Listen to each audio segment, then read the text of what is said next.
1절에 보면 종을 어렸을 때부터 곱게 양육하면 그가 나중에는 자식인 채 하리라 하는 말씀이 있습니다. 긍정적인 면으로 볼 수도 있고 보통은 이제 부정적인 면으로 보게 되는데, 종을 어렸을 때부터 곱게 양육하면 나중에는 자식인 채 하리라. 분수를 모르게 된다. 은혜를 모르게 된다. 그런 의미가 됩니다. 은혜를 입지만 은혜를 은혜로 알고 사는 사람이 있는가 하면 은혜를 입으나 은혜를 은혜로 알지 못하는 사람들이 많은 것이 오늘의 시대가 아닌가 싶습니다. 그런데 오늘 바울이라고 하는 본문에 소개되는 인물은 누구보다도 하나님의 은혜를 아는 사람이었습니다. 우리가 다음 주일이 추수감사절이 되는데 왜 하나님의 백성들에게는 추수감사절이 있느냐? 그것은 은혜를 은혜로 알고 은혜를 감사할 줄 아는 백성이 바로 하나님의 백성이다 하는 의미를 담고 있습니다. 이번 감사절이 그런 의미가 충분히 표현되고 고백되는 그런 자리가 되었으면 좋겠습니다. 사도 바울은 이 본문의 말씀에서 나의 나된 것은 하나님의 은혜다 이렇게 고백을 하는데, 그가 느끼고 그가 깨닫는 하나님의 은혜는 이 본문에서 한 세 가지로 살펴볼 수가 있지요. 첫째는 내가 주님 만난 게 은혜입니다. 그런 뜻입니다.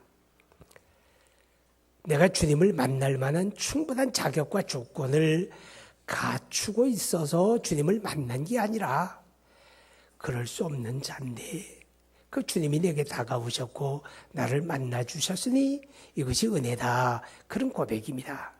어쩌면 그것은 저와 여러분이 그리스도 예수를 믿게 된 것과 똑같은 것입니다. 그리고 바울이 고백하는 두 번째 은혜는 내가 사도 되었다는 겁니다. 그리스도의 사도, 그리스도의 일꾼입니다. 오늘 우리가 하나님 앞에 거룩한 직분을 받고 주님의 일꾼으로 세움을 받는 거 은혜입니다. 그리고 세 번째는 내가 하나님 앞에 쓰임을 받았다는 겁니다. 방치되는 사람도 있고 보여지지 않을 만큼 숨겨지는 그런 그릇들도 많은데 내가 하나님 앞에 귀하게 쓰여진 게 은혜다. 그렇게 고백을 하는 것입니다. 여러분, 이렇게 은혜를 아는 사도 바울, 그는 고백하기를 나의 나된 것은 하나님의 은혜였습니다. 그 말은 곧 바울은 은혜를 아는 사람이고 하나님은 은혜를 아는 사람을 쓰신다 하는 것입니다. 우리가 쓰여지는 것이 행복이라고 하는 것을 우리는 다 알고 있습니다. 마태복음 25장에 보면 예수님께서 비유로 하신 말씀 가운데 달란트의 비유가 있습니다. 어떤 사람이 먼 길을 떠나면서 집에 부리는 종들에게 황금을 나누어 줍니다.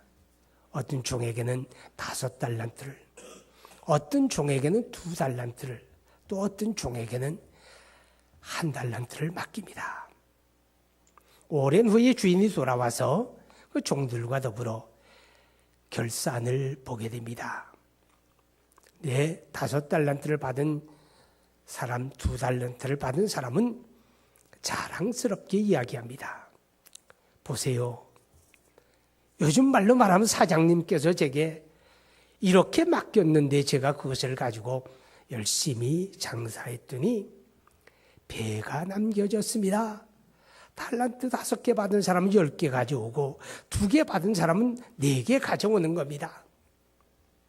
그런데 1달란트 받은 사람은 보자기에다 그것을 싸고 또 싸고 그대로 들고서 와서 사장님 보세요. 이게 바로 사장님이 제게 맡긴 그것입니다.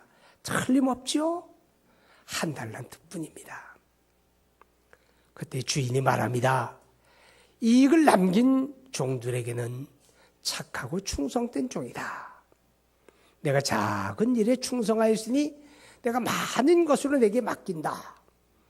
달랑 1달란트 들고 온 종에게는 게으르고 악한 자다. 저를 바깥 어두운 데 쫓아내라. 그렇게 말합니다.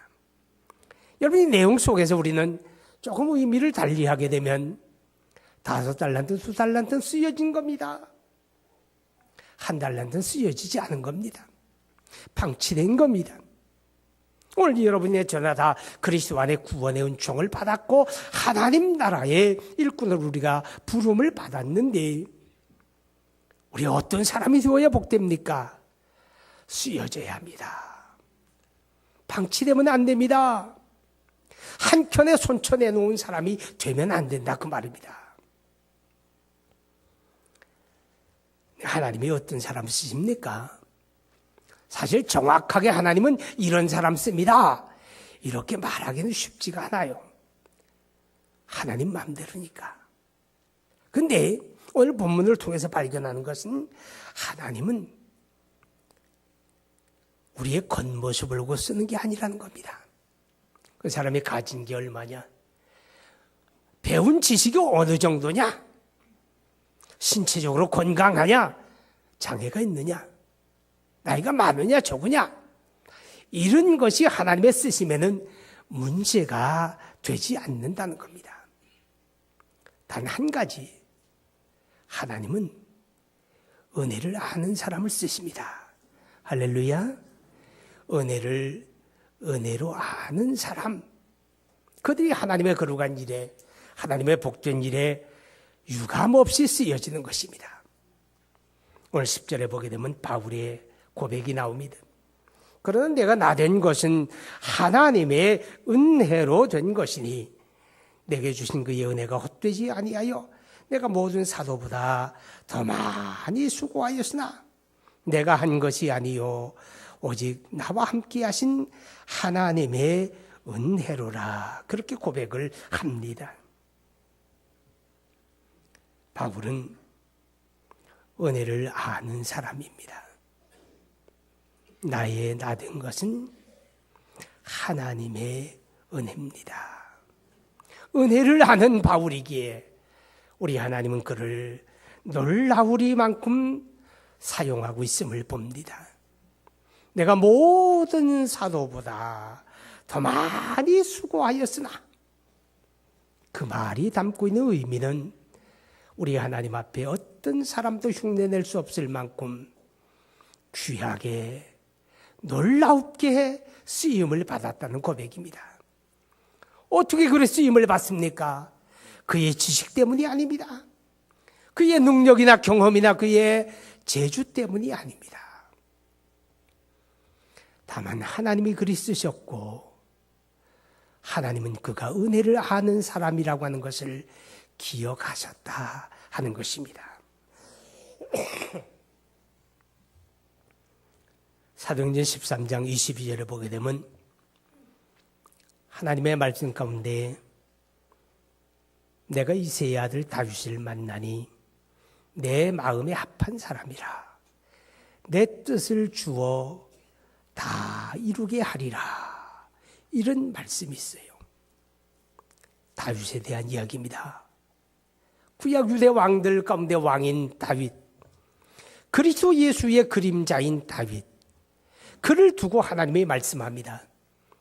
그를 만나니 그가 내 마음에 맞는 사람이라 내 뜻을 주어 다 이루게 하리라. 내가 그를 쓰겠다 그 말이에요. 그는 내 마음에 맞는 사람이고 나는 그를 쓰겠다. 하나님의 구원 역사에 더없는 위대한 쓰임을 받은 사람이 다윗이라고 하는 사람입니다. 여러분, 다윗은 어떤 사람입니까?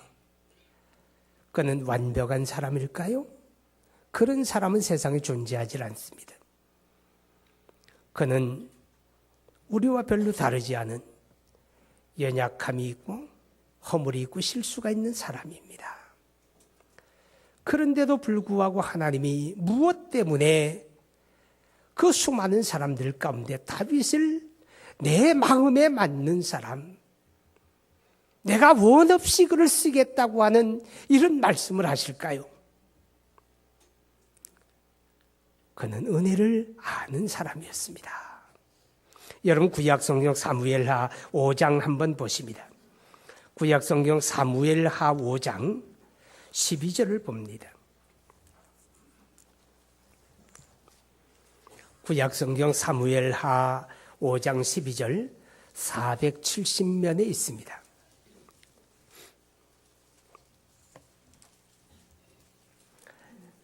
이제 읽어보겠습니다. 다윗이 여호와께서 자기를 세우사 이스라엘 왕으로 삼으신 것과 그의 백성 이스라엘을 위하여 그 나라를 높이신 것을 알았더라. 다윗은 알았더라. 무엇을? 하나님의 은혜라는 것을. 내가 통일 이스라엘의 왕이 된 것이 하나님의 은혜고, 하나님이 나의 손에서 이스라엘을 부강하게 하신 것이 하나님의 은혜였구나. 다윗은 그 은혜를 아는 사람이었고, 그러기에 하나님은 그 다윗을 그렇게 높게 쓰셨다 하는 것입니다. 여러분, 다윗이 치세하던 유대 나라가 얼마나 큰 나라인지 압니까? 유대 역사에서 그때는 다시 오지 않는 그런 영화로운 시대인데, 그래서 성경에 보면 다윗은 동방의 큰 왕이라고 일컬어집니다.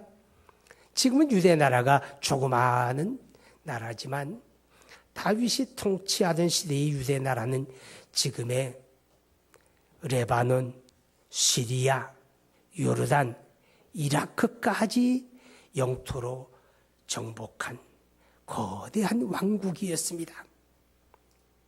하나님이 그를 그렇게 쓰신 것입니다. 왜요? 그에게 탁월함과 남다름이 있어서가 아니라 은혜를 아는 사람이었습니다. 크고 작은 모든 것들 속에 하나님의 손길을 느끼며 하나님이 하셨구나, 하나님의 은혜였구나, 하나님의 은혜였구나, 은혜를 아는 사람, 하나님은 그를 놀라우리만큼 귀하게 쓰셨다고 성경은 말씀을 합니다. 여러분, 말라기 3장 10절에 보게 되면 11조에 대한 이야기가 나옵니다. 11조를 이야기하면서 하나님이 특별하게 약속을 합니다. 내가 온전한 11조를 하나님의 창고에 들여보라. 하나님이 내 창고를 가득히 채우리라. 이런 약속은 이전에도 이후에도 없습니다. 오직 11조에 대해서 그렇게 약속을 합니다. 무엇 때문일까요? 왜? 왜 하나님이 거기에 그런 특별한 보장을 주실까요? 그것은 하나님의 주권을 인정하는 행위가 되기 때문에 그렇습니다. 11조는 하나님이 주인이십니다. 이런 고백입니다. 동시에 그것은 내게 있는 모든 것이 하나님의 은혜의 결과입니다. 은혜입니다. 하나님의 은혜입니다. 은혜에 대한 고백이기 때문에 하나님이 11조에 대해서 특별한 보장을 하고 있음을 우리는 발견하게 됩니다. 그렇습니다. 하나님의 은혜를 아는 사람을 귀하게 쓰십니다. 본문 10절을 봅니다. 그러나 내가 나된 것은 하나님의 은혜로 된 것이니 내게 주신 그의 은혜가 헛되지 아니하여 내가 모든 사도보다 더 많이 수고하였으나 내가 한 것이 아니요 오직 나와 함께 하신 하나님의 은혜라. 자, 여기서 보면 바울이라고 하는 사람이, 여러분 저를 좀 보세요. 제가 보통 사람이 아니에요. 그 많은 사도 가운데 나 같은 사도가 있습니까? 이렇게 의시되는 말이 아니에요. 나는 모든 사도보다 더 많이 수고했습니다. 그러나 이것은 저를 자랑하는 게 아니에요. 하나님이 하신 일이에요. 하나님의 은혜였습니다. 이렇게 고백을 하는 겁니다. 그러니까 하나님의 은혜를 아는 사람은요, 자기를 자랑하지 않습니다. 자기를 내세우고 자기를 높이고 자기가 영광받기 원하고 그래서 자기가 한 일을 떠버리고 자랑하는 이것은 하나님의 은혜로 알지 못하는 결과입니다. 하나님의 은혜를 아는 바울이기에 그는 고린도전서 1장 31절에 이렇게 말하지요.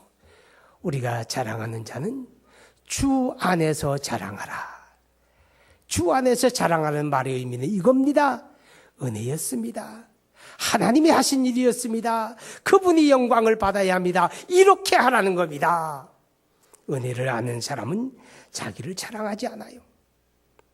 하나님이 잠깐 쓰다가 버리신 유대의 초대왕 사울이라고 하는 사람이 있습니다.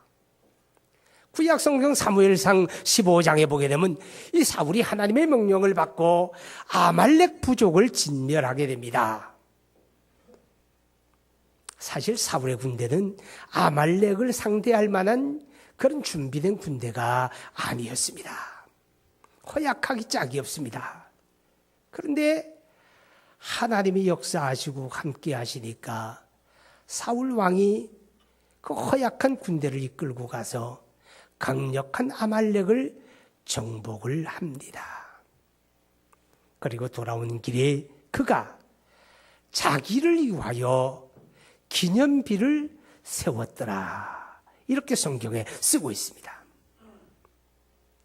앞에서 자기를 위하여라는 말을 빼버리면 그냥 기념비를 세웠다 이렇게만 쓰여졌다면 하나님이 하신 일이었다. 하나님의 은혜였다. 이렇게 비에 쓸 수도 있었겠죠. 그죠? 그런데 그 앞에 보니까 사울이 자기를 위하여 기념비를 세웠더라 했으니 사울이 자기 자랑을 내가 왔노라 싸웠노라 이겼노라 사울이 이겼다. 자기 이름을 내고 자기 자랑을 늘어놓기 위해서 거기에 성전비를 세웠다는 겁니다. 은혜를 입으면 은혜를 아는 사람은 자기 자랑 안 하고 하나님의 은혜를 알리고 하나님을 자랑하는데 사울은 자기 자랑이 바빴던 사람입니다. 그래서 하나님이 그를 잠깐 쓰시고 폐기 처분을 해버렸습니다.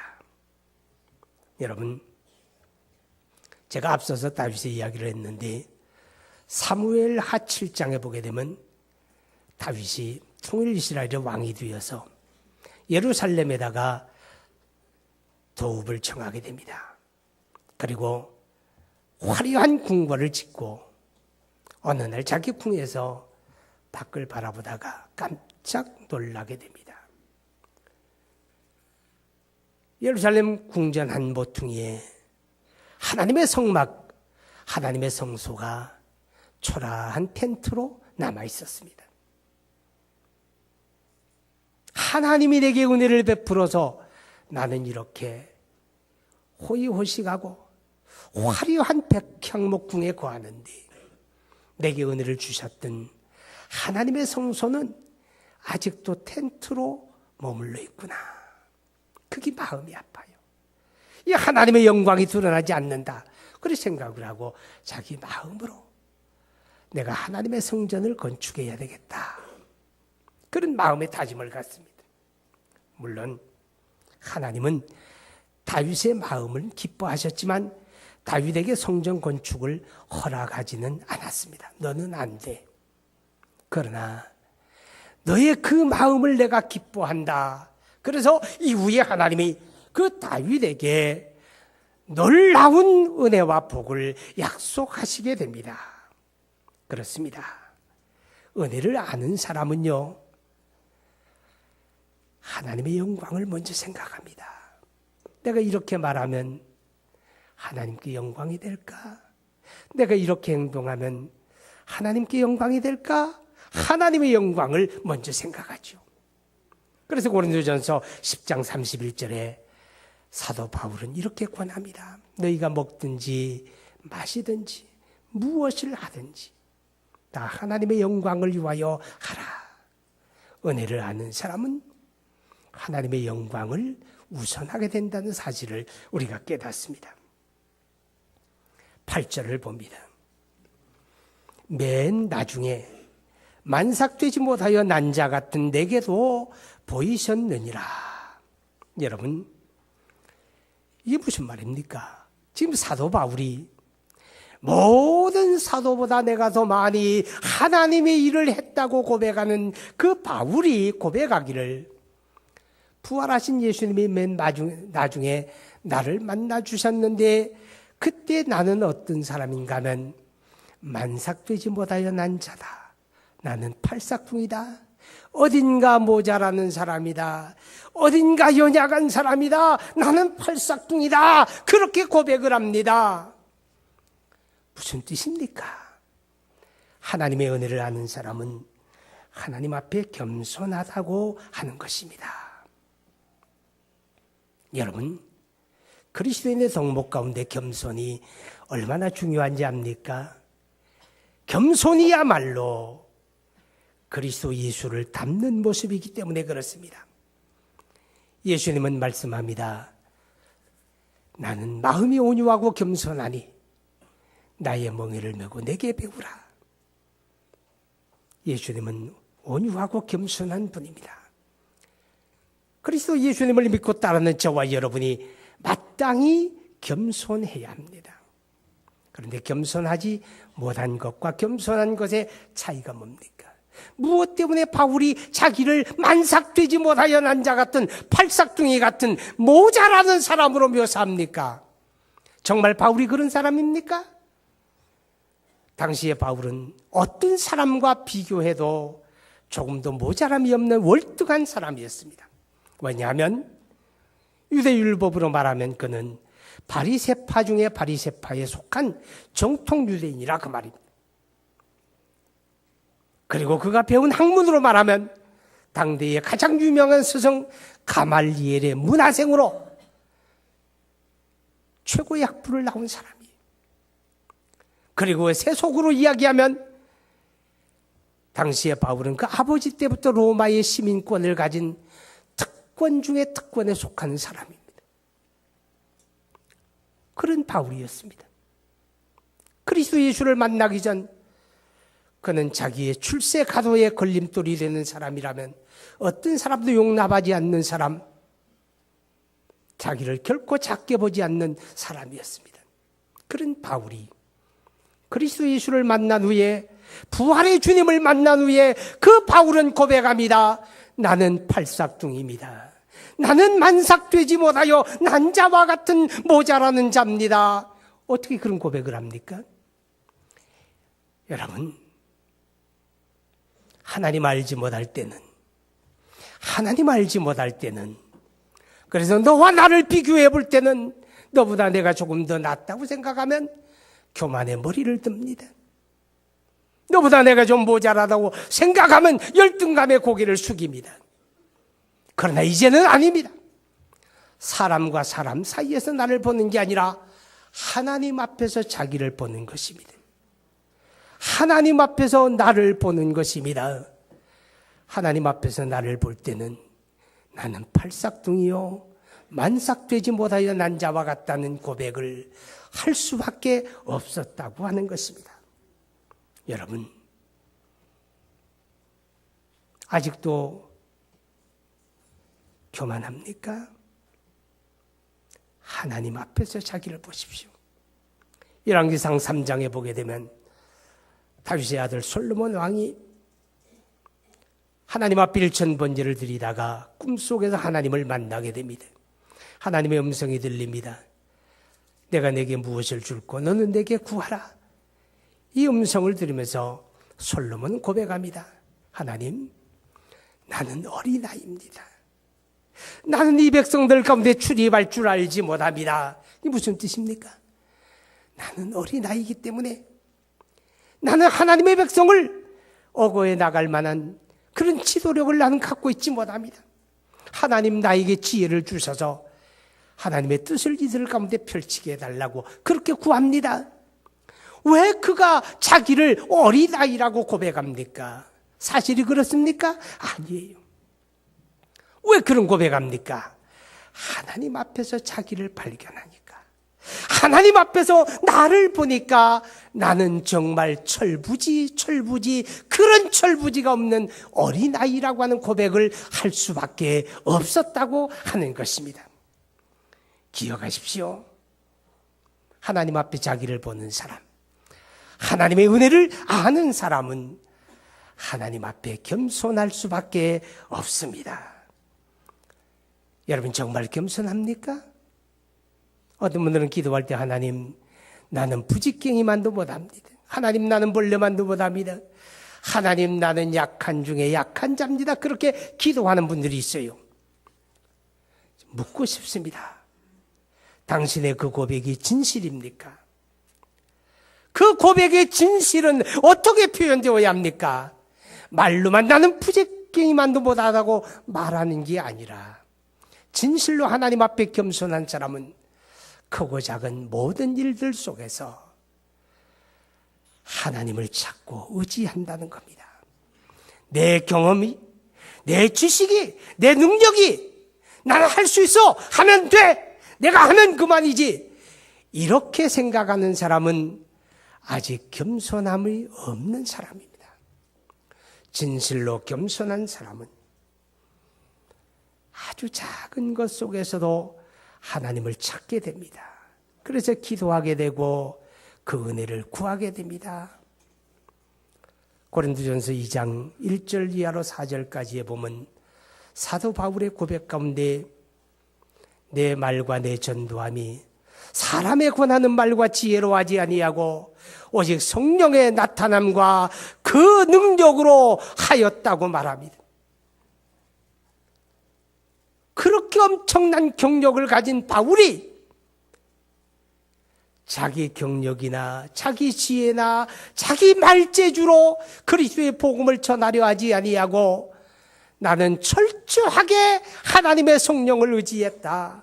오직 성령이 나에게 나타나기만을, 오직 성령이 일하여 주기만을 나는 의지했다. 이런 고백을 합니다.